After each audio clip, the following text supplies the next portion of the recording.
Voilà, bonjour à tous, et heureux de passer ce moment avec vous, heureux de ces moments de louange, d'adoration. Ça marche? Un peu plus près. Parce que le cap bien là, ça va te déranger autrement, non? Voilà. Ok, j'aimerais ce matin parler de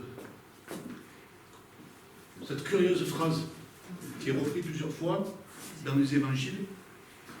On va le voir, et qu'est-ce qu'elle signifie? On donnera à celui qui a. On va le lire d'abord dans le contexte de Matthieu au chapitre 13. Il est dit ceci. Les disciples s'approchèrent de Jésus et lui dirent: pourquoi leur parles-tu en parabole? Matthieu, chapitre 13, versets 10 à 17. Voilà, il y a le texte qui est là. Pourquoi leur parles-tu en parabole? Alors, le texte que nous allons voir, il arrive à un moment particulier de l'évangile de Matthieu. Au chapitre 13, c'est ce qu'on appelle les paraboles du royaume. C'est un moment où il va y avoir un changement dans la communication de Jésus.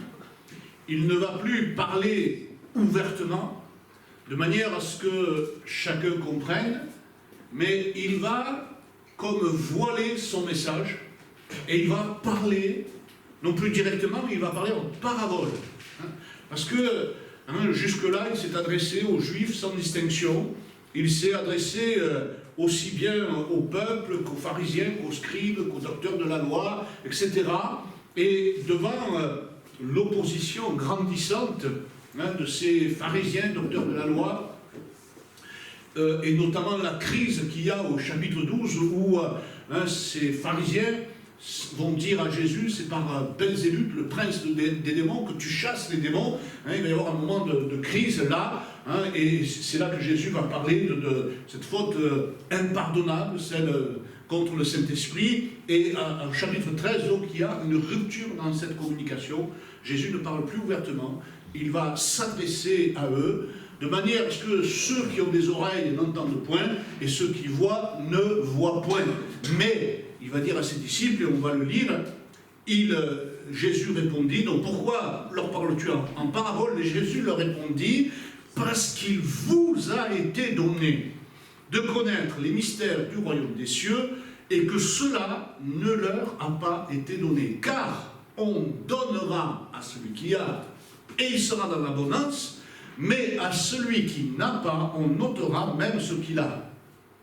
C'est pourquoi je leur parle en parabole, parce qu'en voyant, ils ne voient point, en entendant, ils n'entendent ni ne comprennent, et pour eux s'accomplit cette prophétie d'Ésaïe: vous entendrez de vos oreilles, et vous ne comprendrez point, vous regarderez de vos yeux, et vous ne verrez point, car le cœur de ce peuple est devenu insensible, ils ont endurci leurs oreilles, ils ont fermé leurs yeux, de peur qu'ils ne voient de leurs yeux, qu'ils n'entendent de leurs oreilles, qu'ils ne comprennent de leur cœur, qu'ils ne se convertissent et que je ne les guérisse.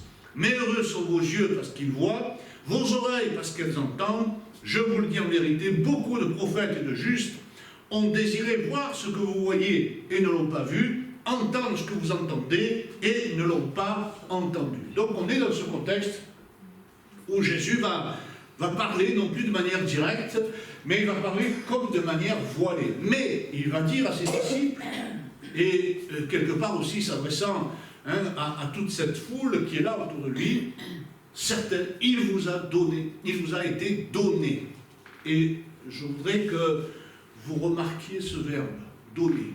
Il vous a été donné de comprendre les mystères du royaume, et qu'à eux, cela ne leur a pas été donné. Un peu plus loin, Jésus dira: je te loue, Père, de ce que tu as caché ces choses aux sages, aux intelligents, et de ce que tu les as révélées aux enfants. L'apôtre Paul dira quelque chose un peu du même acabit en disant: nous n'avons pas reçu l'esprit du monde, mais l'esprit qui vient de Dieu, afin que nous connaissions les choses que Dieu nous a données. Les choses que Dieu nous a données. Maintenant, quand on prend ce morceau de phrase, on donnera à celui qui a, et il sera dans l'abondance. On pourrait dire, mais Jésus, c'est le premier des capitalistes, hein, c'est le premier à avoir les dents longues, hein, on dirait vraiment quelque chose de terriblement injuste. Comment ça, hein, il y en a qui ont, et tu vas encore leur donner en plus pour qu'ils soient dans l'abondance, et les autres, hein, et les autres. Ça serait bien un peu cette affirmation, on ne donne qu'aux riches, ou on ne prête qu'aux riches. Hein. Allez voir votre banquier, et vous allez comprendre l'explication de la parabole. On ne prête qu'aux riches, hein, donc c'est donc un peu la sagesse humaine qui parle comme ça. Mais est-ce que c'est vraiment le sens que Jésus a voulu donner à ces paroles?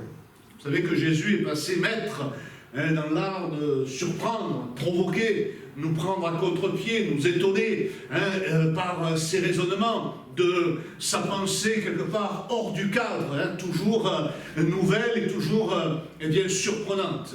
Et une telle affirmation, hein, on doit la prendre avec délicatesse et peut-être pas dans son sens le plus évident. Cette affirmation, si tu peux passer l'autre diapo, on va... attends, reviens en arrière alors. Encore une fois. Voilà. Cette affirmation donnera à celui qui a, on va la trouver dans Matthieu, donc on l'a lu, dans Marc et dans Luc, toujours dans ce même contexte de la compréhension des paraboles, hein, où Jésus se met à parler en parabole et il va dire à ses disciples, on donnera à celui qui a et à celui qui n'a pas, on notera même ce qu'il croit avoir. Hein. Alors, il y a des légères différences, mais je ne vais pas m'attacher à ça ce matin. Et puis, on la trouve aussi, cette même phrase, hein, on donnera à celui qui a, on va la trouver en Matthieu 25 et en Luc 19. Matthieu 25, c'est la parabole des talents, et Luc 19, c'est similaire, c'est la parabole des mines, hein, c'est-à-dire hein, cette parabole où Jésus met en scène un maître qui confie à ses serviteurs à l'un 5 talents, à l'autre 2, à l'autre 1 talent. Et quand on parle de talent ici, il ne faut pas entendre des capacités que l'on a, mais il faut entendre un talent, c'était une mesure, une masse hein, de métal, d'argent. Voilà, une masse de métal d'argent. De même, la mine, hein, ce n'est pas un trou dans la terre, mais c'est pareil, c'est une masse de métal, hein, un poids. Une mine d'argent, hein, je ne sais plus à combien ça correspondait, mais c'est dans ce sens hein, qu'il faut l'entendre. Donc voilà cette phrase qui arrive dans ces contextes différents. Il vous a été donné de connaître les mystères du royaume des cieux, et cela ne leur a pas été donné. Qui est le donateur? Jésus, Dieu, le Saint-Esprit, certainement une des personnes de la Trinité. L'explication de cette différence, elle est faite aussi, hein, le cœur de ce peuple est devenu insensible. Il y a un moment où eh bien, les choses ont été dites clairement par Jésus, et pourtant, eh bien, le cœur de ce peuple est devenu insensible. C'est un acte volontaire de toute révélation. On reste campé dans ce qu'on connaît. On reste campé dans nos acquis, nos certitudes. Et j'aimerais vous mettre cette phrase de Jacques Ellul, parce qu'elle est passionnante. La croyance est certitude, la foi, elle est doute. Les pharisiens, ils doutaient de rien. Hein, ils étaient dans leur truc, sur leur rail. Ils ne doutaient pas, ils étaient non pas dans la foi, mais dans la croyance. La foi, peut-être ça va vous surprendre parce qu'on répète sans cesse, hein, la foi est une ferme assurance des choses qu'on espère, une démonstration de celles qu'on ne voit pas. Pourtant, la foi, elle va inclure une part de doute. Non pas une part de doute sur Dieu, non pas une part de doute sur sa parole, mais peut-être aussi sur moi, ce que j'ai compris de cette parole, ce que j'ai compris de la volonté de Dieu, ce que j'ai compris de comment Dieu s'adresse à moi. Il y a toujours une part de doute. Il y a toujours une part de doute, et ce n'est pas de l'incrédulité. Les pharisiens étaient dans l'incrédulité, malgré leur certitude. Malgré leur certitude, malgré, quelque part, leur esprit borné et fermé à toute chose. Ils étaient non pas dans la foi, mais dans la croyance. Dans la croyance. La croyance n'est pas propre aux religions. Je vous parlais du capitalisme, mais tout le capitalisme repose sur une croyance, la main invisible qui conduit les marchés à s'équilibrer. Ça, c'est vraiment une doctrine, une affirmation des plus grands penseurs du capitalisme, et ça repose non pas sur un fait réel, mais sur une croyance.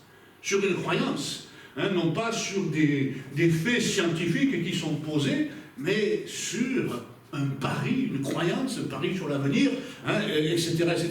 Donc, vous voyez que la croyance, c'est pas simplement quelque chose qui est propre aux religions, mais c'est quelque chose qui s'exprime de partout. De partout, et en même temps, qui s'exprime aussi dans la religion.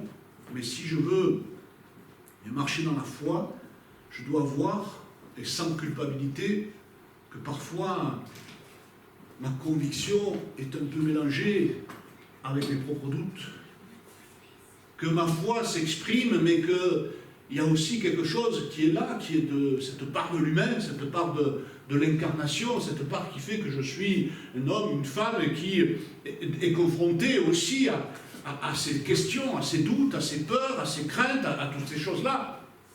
Et la foi, elle inclut une part de doute. Quand vous pensez à Abraham, il est parti pour un pays, et le pays, il ne connaissait pas. Vous pensez qu'il était dans des certitudes absolues, vous pensez qu'il était, allez, tout va bien, on y va, quand on voit le moment où Dieu s'adresse à Abraham, il est à Ur en Chaldée, il va falloir plusieurs étapes avant que Abraham arrive dans le pays promis. Et même dans le pays promis, une fois qu'il y est, on voit qu'il va vite dégager, il va aller en Égypte, parce que la famine est là, les Cananéens sont là, c'était pas prévu au programme. Normalement, ils ne devaient pas être là, les Cananéens, les Hétiens et tous ces gens-là. Qu'est-ce qu'ils font dans le pays que Dieu m'a donné? Oui, Abraham, mais il y a une part de foi qui est aussi confrontée à tout ça, donc pas de culpabilité à avoir. La foi est un combat. La foi est un combat, et si je parle de combat, c'est peut-être aussi parce qu'il y a toujours cet équilibre instable de la foi, cette lutte intérieure. Il vous a été donné. Je voudrais amener quelque chose là sur ce qui est donné et ce que j'ai. Car on donnera à celui qui a, et il sera dans l'abondance. Il y a donc des choses qui sont données et des choses que nous avons, du verbe avoir. Quand on veut faire bien aujourd'hui, il faut opposer l'être et l'avoir. Il faut dire que oui, moi je suis détaché de l'avoir, je vais dans l'être, et ça fait bien, ça fait très New Age, ça fait très formidable et tout ça, mais la Bible nous parle de l'avoir. La Bible nous dit, voilà, il y a des choses que nous avons. Alors avoir, c'est un sentiment qui est très subjectif. Ce que j'ai, comment je le définis? Et je voudrais vous amener peut-être à avoir certains doutes sur ce que vous avez. Parce que c'est un sentiment subjectif et trompeur. Ce que j'ai, c'est quoi? Des richesses, des biens matériels, une bonne santé, la forme, une bonne éducation, une bonne culture, une tête bien faite, bien remplie peut-être. Ce que j'ai, c'est une force de caractère, une capacité de travail, une intelligence. C'est ce que nous définissons comme des choses que nous avons. Et on se confie, on s'appuie souvent sur ce que nous avons comme source de sécurité, comme garantie de notre avenir. Si j'ai un bon compte en banque, je peux voir venir. Si j'ai une bonne santé, hein, quelque part, je peux me projeter dans une retraite heureuse, etc. etc. On se confie comme si ça nous appartenait en propre, comme si on avait un pouvoir sur ces choses. Mais en fait, la santé, oui, on peut passer une grande partie de la vie en bonne santé, pas être malade, tout ça, et puis d'un coup, boum, hein, on dirait que le corps, il a décidé de faire des choses que nous ne contrôlons pas et qui se mettent en place. Les richesses, Dieu dit, l'argent est à moi, l'or est à moi. Hein, moi, j'ai vu mes parents, mes oncles faire de mauvaises affaires, passer par ce qu'on appelle la ruine, être ruiné. C'est quelque chose de tout à fait particulier, et puis ça arrive du jour au lendemain. Hein, ça arrive du jour au lendemain. C'est quelque chose qui n'était pas voulu, qui n'était pas programmé. Bonne éducation, ouais, bonne tête bien faite. J'ai écouté un chant là ça m'a beaucoup touché, c'était sur un couple qui vit l'Alzheimer, et une bonne tête bien faite, elle est partie. Elle était partie. Donc, ce que je veux vous dire par là, c'est pas faire le catastrophisme, mais c'est de dire que quand on se définit dans ce que j'ai, voilà, ce que je possède, ben, tout ça c'est subjectif. Tout ça c'est trompeur, tout ça ça fait partie de vanité, des vanités, tout est vanité, poursuite du vent. Hein, le psaume 62 nous dit, ne vous confiez pas dans la violence, ne mettez pas un vain espoir dans la rapine, quand les richesses s'accroissent, n'y attachez pas votre cœur. N'y attachez pas votre cœur, et pour tout le reste c'est pareil, pour votre santé, votre éducation, de ceci, ok, c'est bien, gloire à Dieu, mais la vie est ailleurs. La vie est ailleurs. Et puis, il y a quelque chose dans la parole de Dieu, dans la Bible, dans la conception de ce verbe « avoir ». Ce que j'ai, ça nous est donné. Ce que j'ai vraiment nous est donné. Si tu veux passer l'autre... Paul dit, il s'adresse aux Corinthiens qui semblaient s'enorgueillir les uns par rapport aux autres, et il leur dit, mais qu'as-tu que tu n'aies reçu? Et si tu l'as reçu, pourquoi te glorifies-tu comme si tu ne l'avais pas reçu? Donc ça met tout le monde, ça calme.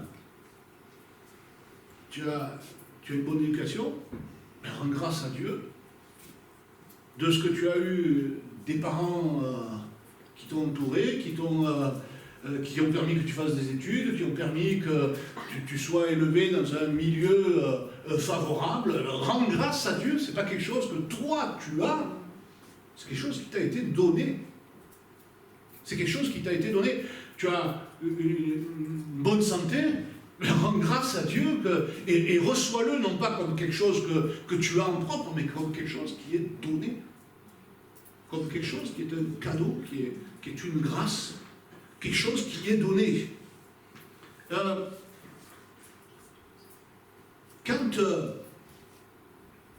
Quand Dieu dit à Israël, voilà, je te donnerai un pays où coule le lait et le miel. Question d'un don, d'un cadeau, mais on s'aperçoit vite aussi que Dieu n'a pas la même notion de propriété que nous. Parce que le pays va le reprendre à un moment. Hein? Et puis, on s'aperçoit aussi en lisant l'Ancien Testament que finalement, le peuple d'Israël n'est que locataire sur une terre qui appartient à Dieu. Mais elle est donnée quand même, elle est donnée à Israël. Il n'y a pas de souci avec ça. Donc là, la notion de possession, la notion de propriété, elle est quand même sensiblement différente que celle qu'on a, nous, au XXIe siècle. Et ce n'est pas simplement la question de la propriété matérielle ou de la propriété immobilière, c'est pour tout. C'est pour tout que c'est comme ça. Chaque fois que nous pouvons utiliser le verbe avoir et que nous mettons un complément derrière, Qu'est-ce que j'ai? J'ai quoi? Eh bien, je dois peut-être utiliser ce verbe avoir avec la conscience que ce que je vais mettre derrière ce verbe avoir, finalement, c'est Dieu qui me l'a donné. C'est Dieu qui me l'a donné. J'en jouis, mais j'en jouis comme une grâce. Pas comme quelque chose qui est un bien en propre. J'en jouis comme quelque chose qui m'a été donné. C'est donné, c'est cadeau. Afin que, d'une part, on puisse rendre grâce à Dieu, qu'on s'aperçoive bien que on n'est pas le produit simplement de notre intelligence, notre sagesse, notre savoir, notre grande spiritualité, etc., etc. Non. Je suis le produit de la grâce de Dieu. Tout ce que j'ai, je le dois à Dieu.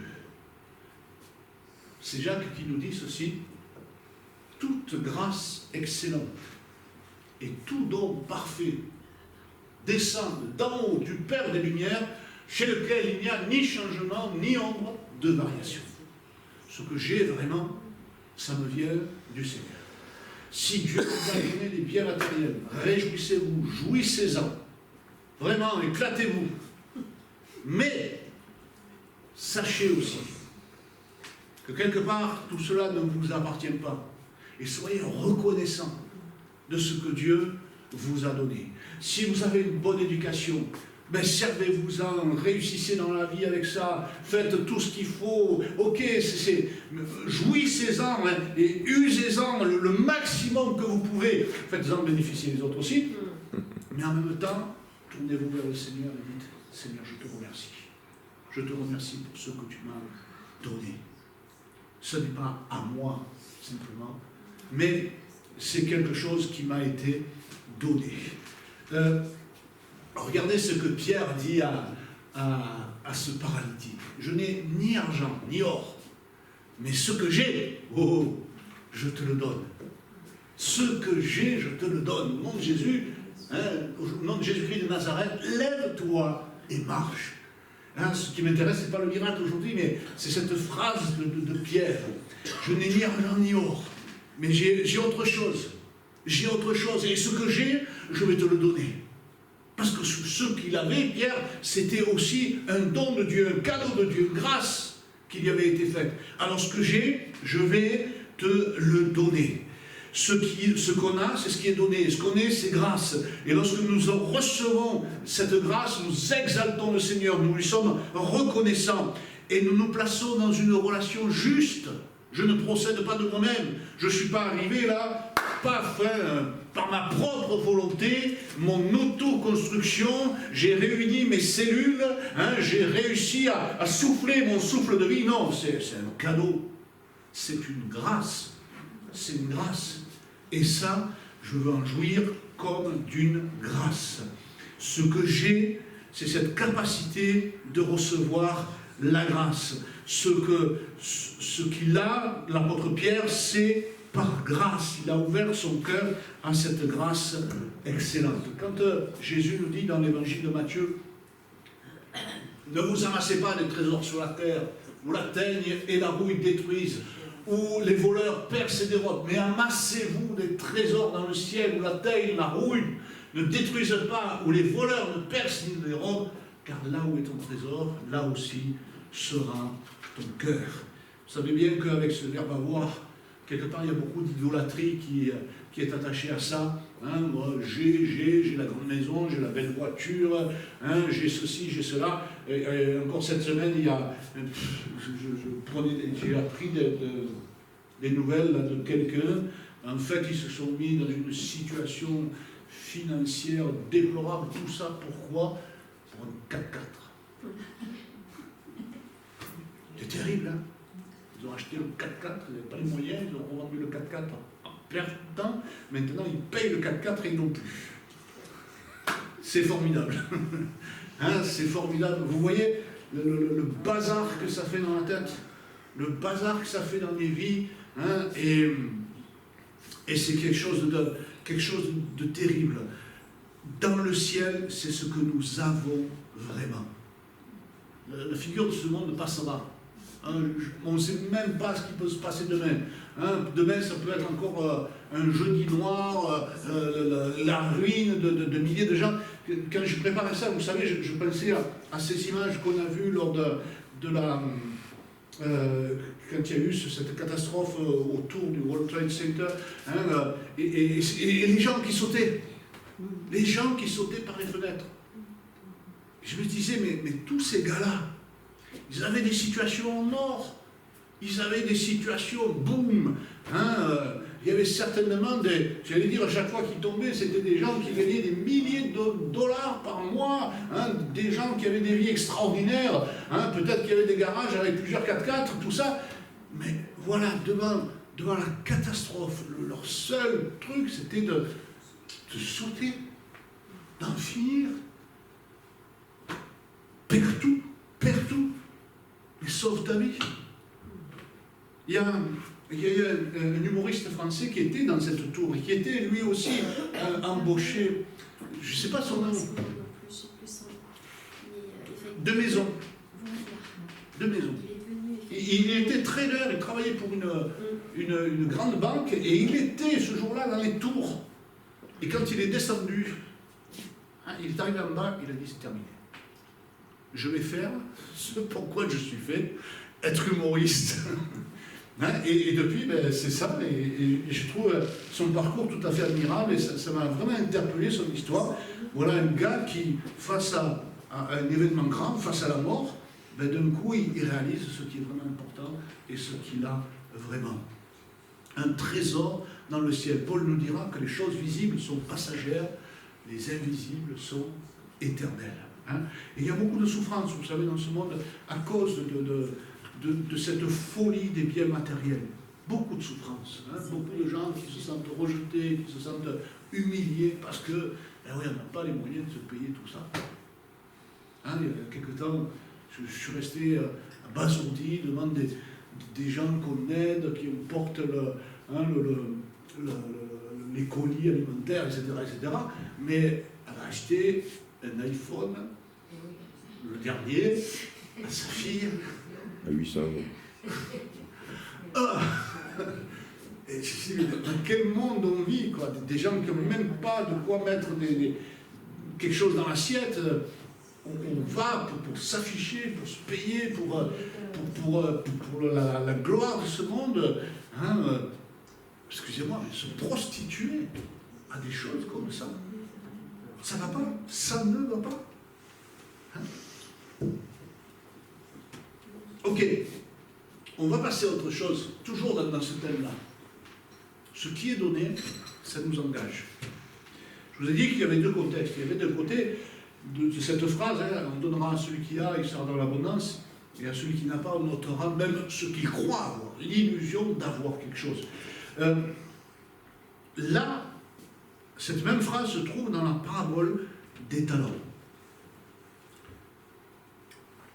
Réfléchissez à ce qui vous est donné, à comment vous pouvez conjuguer ce verbe « avoir » dans votre vie. Remerciez le Seigneur, ok. Mais d'un autre côté, dites-vous que ça vous engage. Si je l'ai, ce n'est pas dans la logique de ce monde pour ma jouissance personnelle. Si je l'ai, c'est pour que la grâce de Dieu se multiplie. C'est la conclusion de la parabole des talents. Ça nous parle d'un serviteur qui a reçu, qui a un talent. Mais ce talent, alors que les autres, celui qui a reçu 5, il va le faire fructifier, il va en ramener 10. Hein, celui qui a reçu 2, il va faire fructifier, il va en ramener 4. Ils vont recevoir la louange du maître. C'est bien, bon et fidèle serviteur, rentre dans la joie de ton maître. Et puis il y a celui qui a reçu qu'un talent. Et celui-là, il va dire, je savais que tu es un maître dur, que tu moissonnes où tu n'as pas semé. J'ai eu peur et je suis allé enterrer ce talent. Et il va lui dire une chose tout à fait particulière, et qui, dans le cadre de cette méditation, demande à être entendue. Il va lui dire, tiens, voilà, prends ce qui est à toi. Ça veut dire qu'il ne s'est jamais approprié ce que Dieu lui a donné. Prends ce qui est à toi. Il n'a jamais reçu, quelque part, ce cadeau que Dieu lui faisait. Il l'avait dans les mains, mais pas comme quelque chose qui lui appartenait, mais comme quelque chose qui était à quelqu'un d'autre. Et je vous dis, c'est là où il faut bien comprendre cette notion d'avoir dans la logique du royaume des cieux. Parce que même si ça nous appartient, ça reste propriété d'un autre. Parce que même si ça nous est donné, que je peux en jouir, que je peux l'utiliser comme j'en ai envie, et en même temps, il y a aussi une espèce de rendre compte. Celui qui a reçu les 5 talents, ben il les prend, il les fait fructifier, et puis il ramène 10. Et il n'est jamais dit que le maître a pris les 10 talents. Il n'est jamais dit même que le maître a repris les 5 talents. Il semble que ce qui a été donné a été donné. Et il va simplement dire, ben, rentre dans la joie de ton maître. Celui qui a reçu les 2, pareil, de la même manière, il va faire fructifier. Et lui aussi, on n'a pas l'impression que le maître va lui reprendre ce qu'il lui avait donné. Mais simplement, il va lui dire, rentre, c'est bien, bon et fidèle serviteur, rentre dans la joie de ton maître. Mais celui-là, il est dit, ôtez-lui donc le talent, donnez-le à celui qui a les 10 talents. Vous voyez, on donnera à celui qui a, il sera dans l'abondance. Car on donnera à celui qui a, il sera dans l'abondance, mais à celui qui n'a pas, on notera même ce qu'il a. Et le serviteur inutile, jetez-le dans les ténèbres du dehors, où il y aura des pleurs et des grincements de dents. Seigneur, ce que Dieu nous donne nous engage. Je vous ai dit, ce serviteur, en fait, il ne s'est jamais approprié ce que Dieu lui a donné. Il n'est pas rentré dans cet avoir qui procède du don de Dieu. Il n'a jamais cru que Dieu était bon au point de donner. Il n'a jamais reçu véritablement. Et de fait, le don dans sa vie est resté sans fruit. Et la parabole des talents, la parabole des mines, met en scène un jugement sur ce qui est donné. Ce qui m'a été confié n'est pas simplement pour moi, mais pour le bénéfice de tous. Je pourrais dire dans l'Église, et je pourrais dire aussi dans le monde, parce que ce qui est donné, c'est pour le bien de tous. Je crois dans cette sagesse de Dieu qui fait que ce que j'ai reçu, ce que je suis intimement dans cette nouvelle création en Christ, c'est aussi ce que le monde a besoin. Et je dis ça sans avoir la grosse tête. Je crois simplement que Dieu nous crée avec des individualités particulières et qui ont quelque chose à apporter. Que chacun de vous mette le don qu'il a reçu au service des autres. Et je crois que c'est toute la sagesse de Dieu de pouvoir à la fois, j'allais dire, être le plus libéral des capitalistes, mais en même temps le plus communautaire des communistes. Puisqu'on est en période d'élection, je me lâche un peu. Ce qui fait que, oui, ce que j'ai reçu, ce que je dois être dans cet esprit de liberté, est aussi ce que, d'une manière ou d'une autre, le monde a besoin. J'ai ma place. Parce qu'elle m'a été donnée, pas quelque chose que je vais prendre à force des poignets, mais quelque chose qui est donné, quelque chose qui est grâce, quelque chose qui multiplie justement les actions de grâce. Je souhaite, de tout mon cœur, que personne ne se trouve dans la situation de ce serviteur, ayant reçu le don et le gardant pour lui-même. Mais par contre, je souhaite vraiment que tous les dons reçus, que tout ce que vous pouvez mettre derrière, voilà ce que j'ai, ça puisse servir, non seulement pour les frères et sœurs ici présents, mais aussi pour la ville, pour la région, puis si votre influence va jusqu'au pays, allons-y,